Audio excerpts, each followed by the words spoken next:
People have been watching strange objects moving across the sky. Reports on this have run through the history of mankind. The most interesting accounts took place at the turn of 1896 and 1897. Then thousands of people reported their observations. Back then, people couldn't build a flying machine, and the only way to get off the ground was through a balloon flight. The first flight by plane took place only in 1903. So what were these flying vehicles? Let's look at the relationships. I encourage you to subscribe to the channel, because the more subscriptions, the more videos will appear. If we reach 1,000 subscribers, videos will appear twice as often. Let's start with a UFO sighting on November 17th in California. The event was watched by hundreds of people from the town of Sacramento who saw a strange glowing vehicle. According to witnesses, the mysterious vehicle had a dark shape and shone with a very bright light. The next day, the incident was reported in the local newspapers. The next day, Colonel Shaw, driving his vehicle, saw an aerial vehicle in the sky. The show described its surface as metallic and estimated the diameter of the vehicle to be around 8 meters. An article on this topic appeared in the Daily Mail. On the evening of November 21st, mysterious lights reappeared over the Sacramento, and were also seen in San Francisco and many other cities. In each of these cities, hundreds of people reported the observation. A few days later, the San Francisco Call newspaper published a lengthy article about strange objects traversing California. The account includes, among others, the account of Professor Cross, who saw this object and stated that it could not be a man-made vehicle.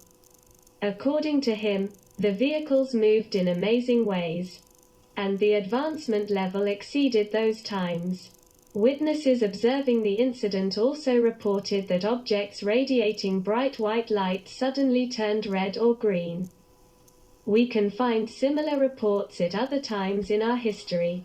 In the months that followed, no new reports of flying vehicles emerged, except in the case of February 2, 1897, in which the newspaper Omaha Bee reported sightings of a flying ship witnessed by residents of the U.S. state of Nebraska.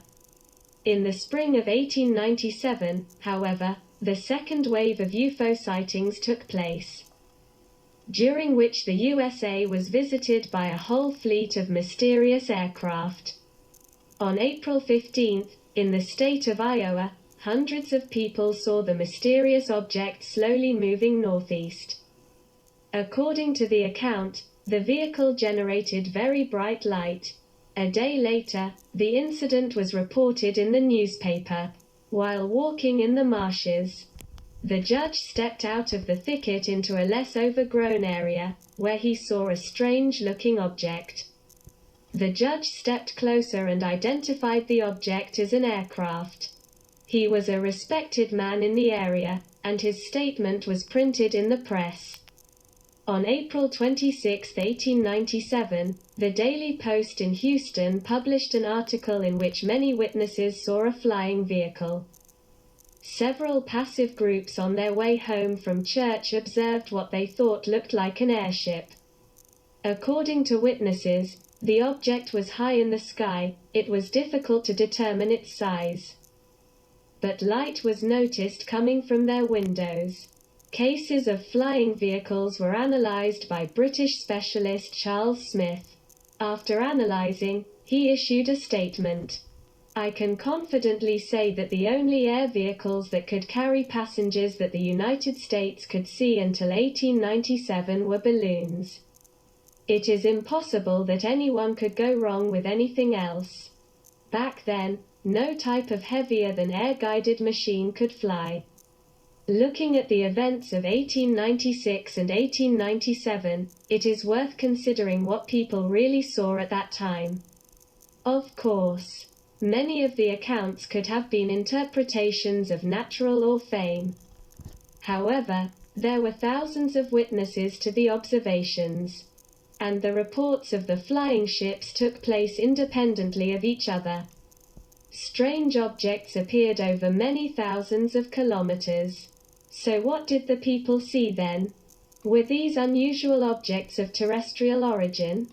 It is worth considering this hypothesis because people have witnessed the passage of strange objects from antiquity to the Middle Ages and usefulness to modern times. Perhaps we have been watched by advanced civilizations from space for thousands of years.